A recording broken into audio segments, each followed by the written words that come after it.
마태복음 26장 31절에서 55절 말씀 가지고 그리스도의 순종이라는 제목으로 말씀을 나누고자 합니다.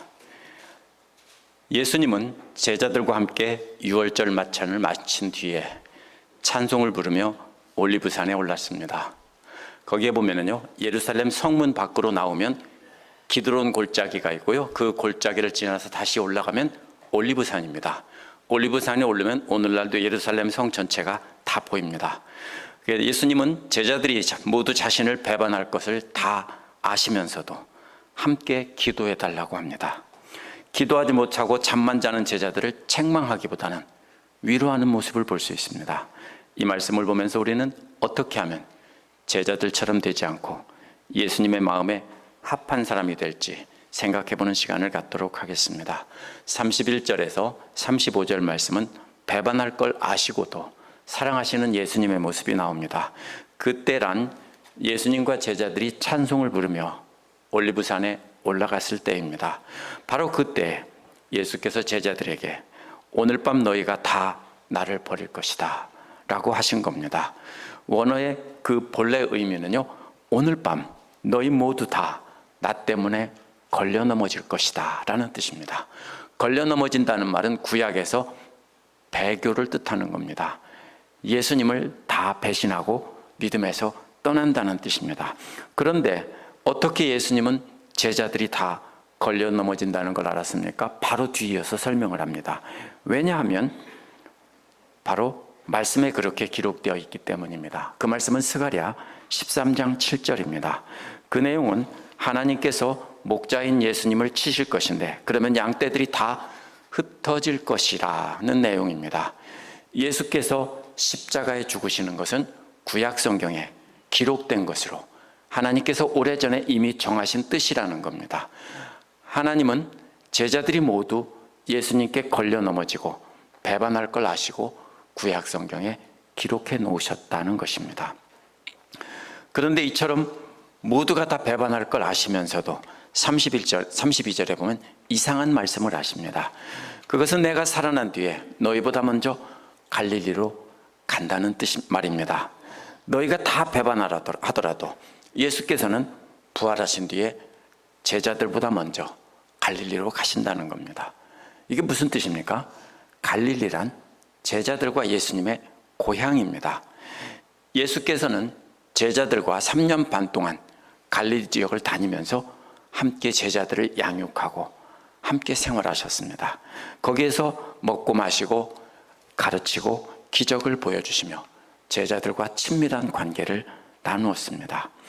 먼저 그리로 갈 테니까 너희들도 와서 나를 다시 만나자는 것입니다. 모두 다 배반할 걸 아시면 괘씸하게 생각해서 내가 너희들은 다시는 용서하지 않겠다 해야 되는데 먼저 갈 테니까 그 추억의 장소로 너희들도 따라오려무나 이런 뜻입니다.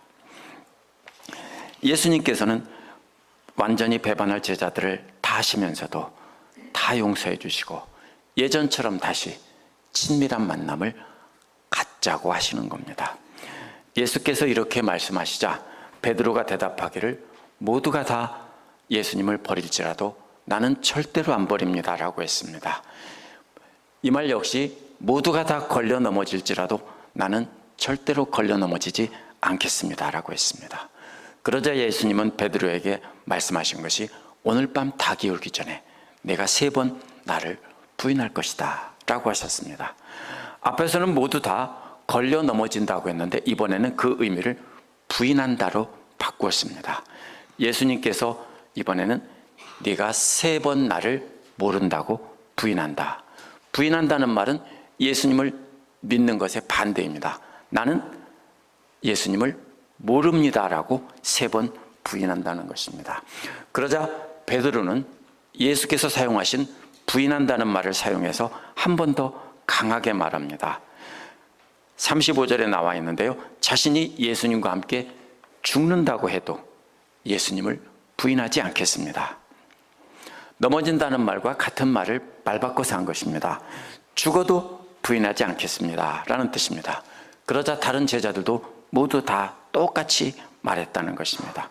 모두 다 예수님을 절대로 부인하지 않겠다고 장담을 하고 있었습니다. 36절에서 46절은 배반할 줄 알면서도 함께 가자고 하시는 예수님의 모습이 나옵니다. 그렇게 장담하고 있을 때 예수님께서는 아무 말씀 안 하시고 그냥 걸으셨습니다. 만약 저라면 한 번 더 쐐기를 박을 것 같습니다. 너희들 모두 다 부인할 것이다. 헛소리 하지 마라. 라고 한 번 더 쐐기를 박았을 것입니다. 하지만 그랬다면 제자들은 또 뭐라고 했겠습니까? 아닙니다. 우리는 절대로 부인하지 않습니다. 라고 했을 겁니다. 근데 예수님은 다 아시고 그냥 아무 말씀 안 하셨습니다. 어쩌면 제자들의 말이 귀에 안 들어왔는지도 모릅니다. 이제 곧 십자가를 지셔야 될 것을 생각하며 고민하고 계셨을 것입니다. 큰 소리치며 절대로 부인하지 않겠다는 제자들과 또 함께 묵묵히 길을 걸어가는 예수님의 모습에서 우리가 예수님의 마음이 어떤 마음일지 우리가 헤아려 볼 수 있습니다. 그때 예수님은 십자가를 지는 것에 대한 두려움에 사로잡혀 있었을 것입니다. 예수님은 하나님이고 하나님의 아들이라고 하지만 육신의 몸을 입고 우리와 똑같이 고통당하는 몸을 입고 오셨기 때문에 그날이 임박했다는 걸 아시고 두려움이 엄습해 온 것입니다. 그래서 제자들이 옆에서 계속 우리는 절대로 부인하지 않겠다고 해도 귀에 들어오지 않고 그냥 길을 가고 계셨을 것입니다. 제자들은 저마다 호언장담하며 걷는 동안에 올리브산의 겟세마네라는 곳에 도착했습니다. 겟세마네라는 말은요, 올리브유를 짜는 곳이라는 뜻입니다. 지금도 그곳에 가면 아주 오래된 올리브 나무가, 엄청나게 큰 올리브 나무가 있습니다. 예수님은 대답 대신에 자신이 기도하는 동안에 다른 제자들에게는 앉아 있으라고 하고 베드로와 야고보와 요한 3명만 데리고 갑니다. 왜 다 데려가지 않고 3명만 데려갔을까요? 지금 제자들은 죽음을 앞두고 하나님의 뜻에 순종하기 위해 힘을 다해 기도하려는 순간입니다.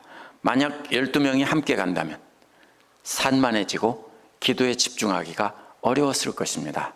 그러나 그것만 가지고는 3명을 데려간 이유가 설명이 안 됩니다. 1명만 데려가도 되죠. 그런데 3명은 고대 증인의 숫자입니다. 그래서 예수님이 마지막 고통스럽게 십자가를 지기 전에 고통스럽게 기도하는 그 순간, 하나님께 순종하는 몸부림을 치며 기도하는 그 순간을 제자들에게 보여주며 제자들이 나중에 증언하게 하려는 것입니다. 제자들은 졸았다고 했습니다. 잤다고 했습니다. 그러나 계속 잔 건 아니죠. 자다가 깨면서 예수님이 기도하는 것을 얼핏 보았겠죠. 제자들과 함께 걸으면서 아무 말씀도 안 한 이유가 38절에 나옵니다. 예수님은 3사람에게 내 마음이 괴로워 죽을 지경이다. 너희는 여기에서 머물며 나와 함께 깨어있으라 라고 했습니다. 예수님의 마음이 괴로워 죽을 지경이었기 때문에 아무 말씀도 안 하고 그냥 걸으신 것입니다. 이때 하신 명령은 2가지입니다. 첫 번째는 함께 머물러 있으라는 것입니다. 함께 머물러 있는 것이 무엇입니까? 괴로움을 당한 사람에게 함께 있는 것은 위로입니다. 그렇죠? 괴로움을 당하고 있는 사람에게 막 괴로워하지 말라고 말하는 게 위로가 아닙니다. 뭡니까? 옆에서 함께 있으며 함께 눈물을 흘려주는 것만으로도 위로가 되는 것입니다. 또 다른 명령은 깨어있으라는 것입니다. 깨어있으라는 말은요, 출애굽기 12장 42절에 보면 여호와께서 밤새도록 이스라엘 자손을 지켜주셨기 때문에 이스라엘 자손들도 대대로 밤을 새워야 하는 밤이 되었다라고 했습니다. 바로 그런 뜻입니다. 예수님께서도 제자들을 지켜주시기 위해 밤을 새워 기도하고 있으니 제자들도 예수님과 같은 마음으로 밤을 새워 지켜달라는 것입니다.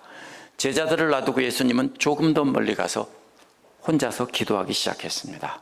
그러니까 나머지 9명이 멀리 떨어져 있고 3명은 가까이 있고 예수님은 조금 떨어져서 기도하고 있습니다. 그 내용이 뭡니까? 가능하다면 이 잔을 피할 수 있게 해달라는 것입니다. 이 잔은 하나님의 진노의 잔입니다. 가능하면 하나님의 진노자는 십자가의 죽음을 피할 수 있게 해달라는 것입니다. 예수께서 인간의 몸을 입고 우리와 똑같은 고통을 느끼셨기 때문에 할 수만 있으면 이 잔을 피할 수 있게 해달라고 했습니다.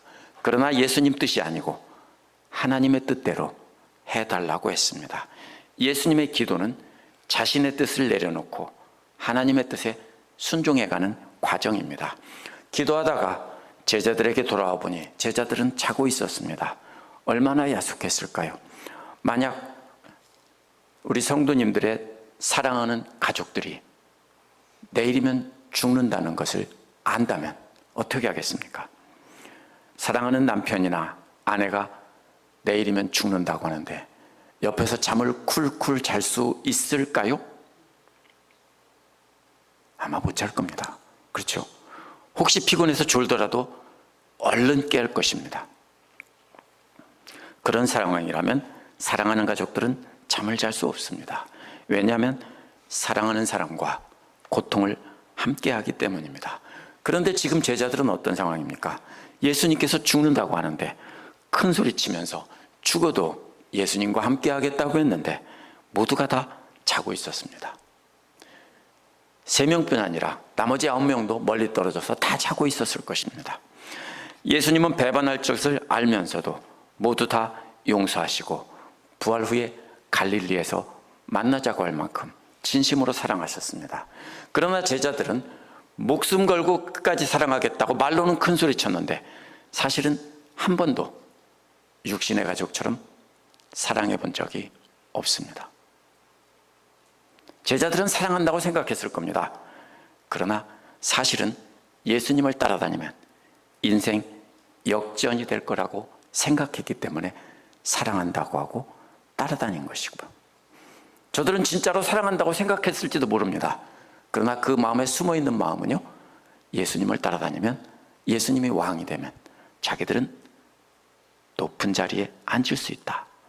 그것을 생각하고 있었을 것입니다. 그렇다면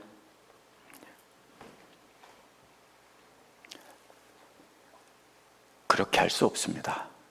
사랑하는 가족이 내일 아침이면 죽는다면 우리는 절대로 그렇게 할 수 없습니다.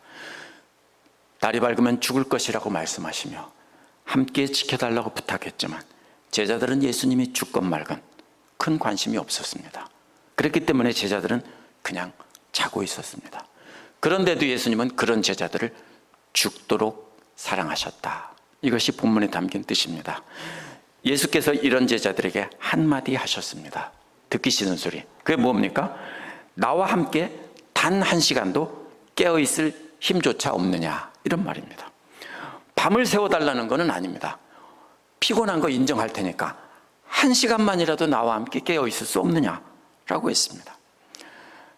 그렇다면 자신들을 지켜주기 위해 밤새워 기도하는 예수님과 함께 밤을 새워 기도로 지켜드리는 것이 옳습니다. 새로운 유월절의 의미를 깨달았다면 단 1시간만이라도 깨어서 기도했어야 옳습니다. 그것은 하나님의 뜻이 아니고 단지 육신의 가족이 죽는다고 해도 그렇게 했어야 했습니다. 책망하신 뒤에 41절에 보면 다시 깨어 있으라고 하셨습니다. 이는 주변을 살펴보며 지켜달라는 뜻만은 아닙니다. 이것은 다가올 미래도 살펴보라는 것입니다. 그 미래가 무엇입니까? 제자들 모두가 다 예수님을 부인하고 배반하고 도망간다는 것입니다. 그렇게 된다고 점을 친 것이 아닙니다. 육신의 생각을 가지고 기도하지 않고 가만히 있으면 반드시 그렇게 된다는 것입니다. 우리 기독교인들은 점쟁이가 점치는 것처럼 성경에 나타난 예언은 막혀 있는 것이 아닙니다. 너는 죽을 것이다. 안 죽는 게 성경에 많이 나오죠? 무슨 뜻입니까? 회개하고 하나님 앞에 매달리면 살 수 있다라는 뜻입니다. 여기서도 반드시 부인한다는 것은 부인하라는 뜻이 아니라, 그러니까 지금이라도 깨어서 기도하면 부인하지 않고 나를 따라 죽을 수 있다, 이런 뜻입니다. 이런 제자들에게 마음은 원하지만 육신은 약하다고 하셨습니다. 제가 보기에도 본문에 나타난 제자들은 예수님을 밤을 새워가며 지켜줄 마음이 없습니다. 그런데도 그런 제자들을 향해 마음은 있는데 몸이 말을 안 들어서 그렇구나 라고 격려를 해 주셨습니다.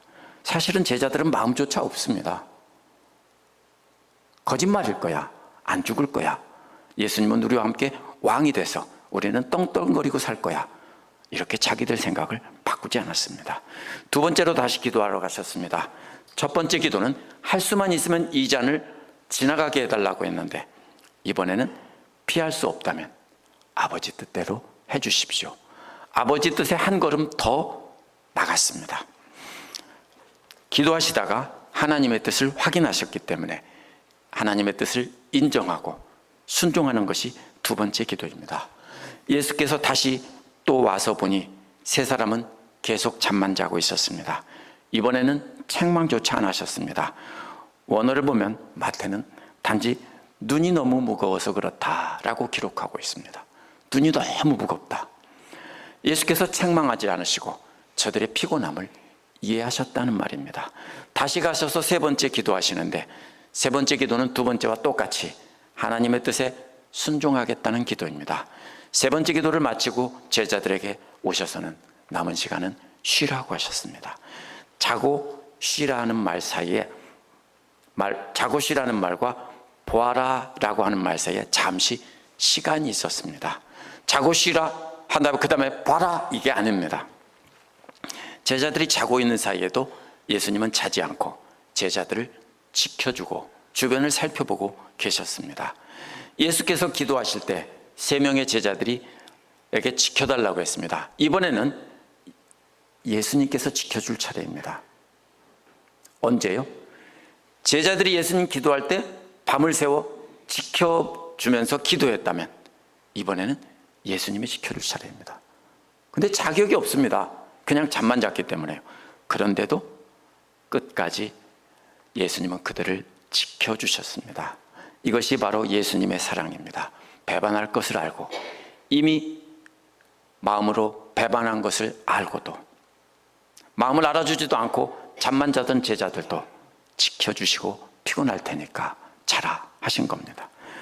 예수님께서는 올리브산에 서서 예루살렘 성전산 있는 건너편을 지켜보고 계셨을 겁니다. 그러면 다 보입니다. 성문을 열고 골짜기로 내려와서 올리브산으로 올라오는 모습이 다 보입니다. 횃불을 들고 올라오는 무리들을 보셨을 겁니다. 그걸 보시고 보아라, 때가 이르렀다 하며 제자들을 깨우신 겁니다. 인자가 죄인들의 손에 넘기울 때가 이르렀다고 제자들을 깨우셨습니다. 46절은 깨우시면서 하신 말씀인데 매우 인상적입니다. 새 번역은 일어나서 가자라고 했는데요, 원어는 개역처럼 일어나라, 함께 가자, 이렇게 나눠진 말입니다. 그래야 원어의 느낌에 맞습니다. 일어나라, 우리 함께 가자. 어디로 가자는 겁니까? 함께 도망가자고요? 아닙니다. 도망가자면 벌써 도망가셨습니다. 바로 뒤에 나오는 보아라, 나를 넘겨줄 자가 가까이 왔다라는 말을 보면 바로 나를 넘겨줄 자가 가까이 왔으니까 내가 이제 잡혀갈 테니까 너희들도 나와 함께 가자, 이 소리입니다. 배반할 것을 다 아시고도 도망갈 줄 알면서도 나와 함께 가자라고 한 것입니다.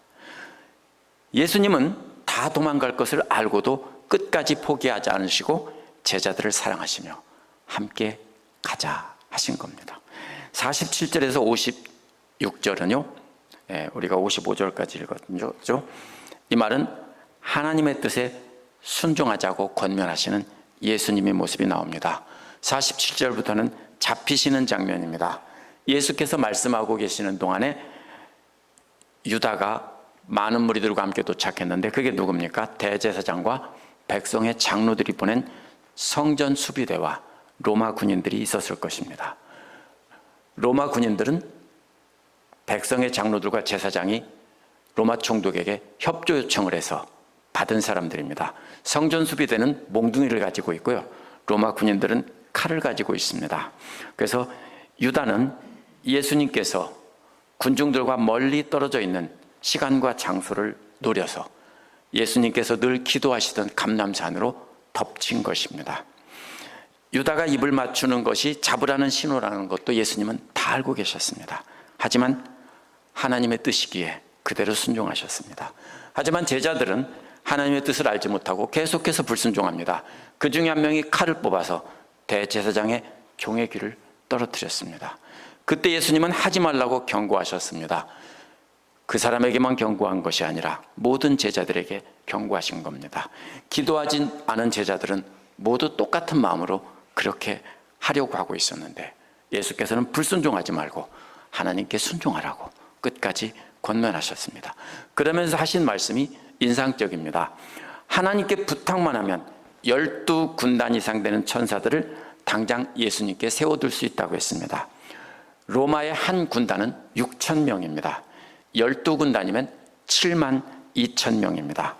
예수께서 하나님께 부탁만 하면 72,000명이 되는 천사 군단들이 바로 옆에 뒤에 도열하고 선다는 것입니다. 예수님은 분명히 그렇게 하실 수 있는 분이었습니다. 그래도 안 한 것은 밤을 새워가며 기도하며 하나님께 순종했기 때문입니다. 예수님께서는 힘이 없어서 굴복한 것이 아니라 힘이 있으면서도 하나님의 뜻에 순종하고 계신 겁니다. 그래서 구약에 예언된 하나님의 뜻을 이루려고 하신 겁니다. 그 순간에 예수님을 잡으러 온 무리들에게 말씀하셨습니다. 그 말씀이 뭡니까? 왜 강도를 잡을 때처럼 칼과 몽둥이를 들고 왔느냐? 여기서 강도라는 말은요, 원어에서 레스타스인데요, 이것은 단순히 돈을 훔쳐가는 강도가 아니라 로마와 싸우면서 무장항쟁으로 독립투쟁을 하던 유대인 독립투사들을 가리키는 말입니다. 예수님과 함께 처형된 두 강도가 바로 그 유대인 독립투사들이었고요, 놓아주라고 한 바라바가 바로 그 독립투사들의 우두머리입니다. 당시 유대인들은 무력으로 싸워서 독립을 찾아야 된다고 하는 사람들이 있었습니다. 열심당이 바로 그런 사람들입니다. 당시 유대인들은 바라바와 같은 강도에게 박수를 쳐줬고 예수님을 향해서는 죽이라고 했습니다. 그러나 예수님은 무력으로 독립운동을 하던 유대인 독립투사가 아니라는 것입니다. 하나님의 뜻을 알고 순종하는 분이라는 겁니다. 만약 예수님이 무장하며 싸우던 독립투사라면 성전에서 날마다 가르칠 때 왜 안 잡았냐는 겁니다. 그때 잡을 기회가 있었는데 왜 안 잡았냐는 것입니다. 이렇게 말씀하신 이유는 자신이 구약에 예언된 바로 그 메시아라는 것을 알리려는 것입니다. 이 말씀을 하고 계셨을 때 제자들은 다 도망갔다고 마태는 기록하고 있습니다. 잡히시던 순간에도 예수님은 제자들뿐 아니라 무리들에게도 자신이 구약에 예언된 바로 그 메시아라며 하나님께 순종하라고 하셨습니다. 건너뛰어서 69절에서 75절을 간단히 보겠습니다. 이렇게 순종하며 하나님께 순종하라고 가르치던 예수님과 반대되는 사람들은 다른 제자들입니다. 베드로가 3번이나 부인하며 모른다고 한 것을 마태가 기록한 것은 다른 제자들은 배반하지 않았다가 아닙니다. 모두 똑같이 다 부인했는데 그 중에서 베드로를 대표로 기록한 것입니다. 처음에는 한 여종이 베드로에게 말하기를 당신도 저 갈릴리 사람 예수와 함께 있었다라고 했습니다. 그 여종은 주변 사람들 모두가 알아들을 만큼 큰 소리로 소리 질렀습니다. 예수님께 말한 것이 아니라 주변 사람들에게 다 함께 말한 것입니다. 왜냐하면 여종이 베드로에게 말했다고 했는데도 베드로는 여러 사람 앞에서 부인했다라고 했기 때문입니다. 만약 조용히 와서 당신이 누구다라고 했으면 뭐라고 하겠습니까? 나 아니야 이랬겠죠. 근데 베드로는 그 여자에게 말하지 않고 모든 사람에게 큰 소리로 말했습니다. 이것은 여자가 큰 소리로 소리쳤다는 뜻입니다. 그렇게 부인한 베드로는 사람들이 있는 따뜻한 불가에서 춥고 어두운 문 밖으로 나갔습니다. 그곳에서 또 다른 여종이 보았습니다. 이 여종은 다른 여종이 소리치던 말도 들었습니다. 베드로가 큰 소리로 부인하는 말도 들었습니다. 이 여종도 베드로 얼굴을 이번에는 자세히 들여다보고 큰 소리로 외쳤습니다. 그러자 베드로는 더 큰 소리로 맹세하며 부인했을 것입니다. 그러자 베드로 주변에 있던 사람들이 슬금슬금 베드로 주변에 몰려듭니다. 그러면서 뭐라고 말합니까? 네 말씨를 보니까 분명히 한패다. 베드로가 어떤 말씨를 씁니까? 갈릴리 지방 사투리를 쓰고 있었고 다른 사람들은 모두 유대 지방 사투리를 쓰고 있었습니다. 그러나 베드로는 맹세까지 하며 저주하면서 나는 그 사람을 모른다고 했습니다. 맹세와 저주를 누구 앞에 하는 겁니까? 하나님 앞에 한다는 뜻입니다. 내가 하나님 앞에 맹세하고 만약 내 말이 사실이 아니면 나는 하나님의 저주를 받아도 좋다라며 말하고 있습니다. 그렇게 저주하며 맹세하고 예수님을 부인한 순간에 닭이 울었습니다. 그리고 베드로는 그제서야 3번 부인할 것이라는 말씀이 생각나서 통곡한 것입니다. 3번이나 예수님을 부인하며 불순종한 베드로의 모습과 3번이나 기도하며 하나님의 뜻에 자신을 맞춘 예수님의 모습이 대비가 됩니다. 가야바의 뜰에 잡혀있던 예수님은 베드로가 소리치며 부인하는 모습을 보았고 들었을 것입니다. 오늘 말씀에서 알 수 있는 것이 뭡니까? 기도란 내 뜻을 가지고 하나님 앞에 나아가 하나님을 설득하는 과정이 아닙니다. 우리 예수님처럼 내 뜻을 내려놓고 하나님의 뜻에 순종하는 과정이 바로 기도입니다. 자신의 죽음에만 순종한 것이 아니라 제자들이 다 배반할 걸 알면서도 용서하고 그 사랑의 관계를 회복시키겠다고 한 것도 예수님의 순종입니다. 배신과 쓰라림을 안고 용서하시며 끝까지 사랑하는 것입니다. 마지막 순간까지도 제자들을 지켜달라고 하셨고 잡혀가는 그 순간에도 얘들아 나와 함께 가자 라고 하셨습니다. 오늘날 유대인들은 예수가 진정한 메시아라는 것을 거부합니다.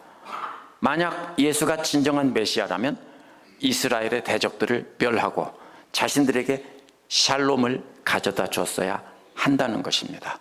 끝까지 칼을 뽑아 휘두른 베드로나 다른 제자들이나 대제사장과 장로들이나 똑같이 메시아는 자기들의 탐욕을 성취시켜주는 존재로만 생각하고 이용하려고 했습니다. 다른 건 뭡니까? 대제사장들과 장로들은 이미 패권을 쥐고 있고 제자들은 그 패권을 쥐고 있지 않은데 그것을 쥐고 싶은 것의 차이뿐입니다. 똑같다는 것입니다. 오늘날 우리도 크게 다르지 않습니다. 우리 자신의 생각을 버리고 하나님의 뜻에 따르기에 몸부림을 치는 일에는 우리 모두가 사실 별 관심이 없습니다. 베드로와 제자들처럼 예수님을 이용해서 우리가 원하는 일을 이루어 달라고만 하는 것이 사실 저와 우리 성도님들의 모습입니다. 그런데 그런 우리에게 예수님은 오늘 본문에서 자신의 생각을 버리고 하나님의 뜻에 순종하라는 겁니다. 하나님 뜻에 순종하기 위해 예수님도 말할 수 없는 근심과 괴로움 속에서 끝까지 기도하신 뒤에 본보기를 보여주신 겁니다. 3명의 제자를 데리고 간 것은 바로 그 본보기를 가르쳐주기 위함입니다. 그러면서 우리에게도 말하십니다. 너희들도 나와 함께 가자. 나와 함께 기도하자. 이것입니다. 우리도 예수님처럼 예수님의 본보기를 따라 우리가 사랑하고 양육하고 돌본 사람들이 우리를 배신할 것을 알고도 다시 만나서 관계를 회복하자고 해야 합니다. 배신할 줄 알면서도 함께 기도하자고 해야 됩니다. 배신할 줄 알면서도 함께 고난받는 일에 참여하자고 해야 합니다. 우리가 먼저 예수님의 마음을 가졌다면 우리는 예수님처럼 그렇게 해서 예수님의 마음을 아직 깨닫지 못한 사람들을 우리가 품어야 합니다. 히브리서 기록자는 히브리서 끝부분에서 다음과 같이 축원을 했습니다. 양의 큰 목자이신 우리 주 예수를 영원한 언약의 피로 죽은 자 가운데서 이끌어 내신 평강의 하나님이 모든 선한 일에 너희를 온전케 하사 자기의 뜻을 행하게 하시고 그 앞에 즐거운 것을 그리스도 예수로 말미암아 우리에게 속히 우리 속에 이루시기를 원하노라. 여기 뭡니까? 우리의 뜻이 아니라 예수 그리스도를 통해서 하나님의 뜻, 자기의 뜻을 행하게 하시고 그 안에서 기뻐하게 한다는 것입니다. 히브리서 기록자의 이런 축원은 오늘 말씀에 나타난 예수님의 가르침과 똑같습니다. 그래서 예수님은 우리를 온전케 만드셔서 하나님의 뜻을 진정 행하기를 원하셨습니다. 우리도 예수님처럼 우리를 배반할 사람들을 용서하고 끝까지 권면하는 것이 하나님의 뜻입니다. 그것이 교회의 존재 목적입니다. 먼저 깨달은 사람들이 아직 깨닫지 못한 사람들을 예수님 앞으로 이끌고 하나님의 뜻을 우리를 통해 이루는 것입니다. 우리 주님은 하나님의 뜻이 우리 안에서 이루어지는 것을 무엇보다 기뻐하십니다. 그것이 그리스도께서 몸소 보이신 순종의 의미입니다. 기도하겠습니다.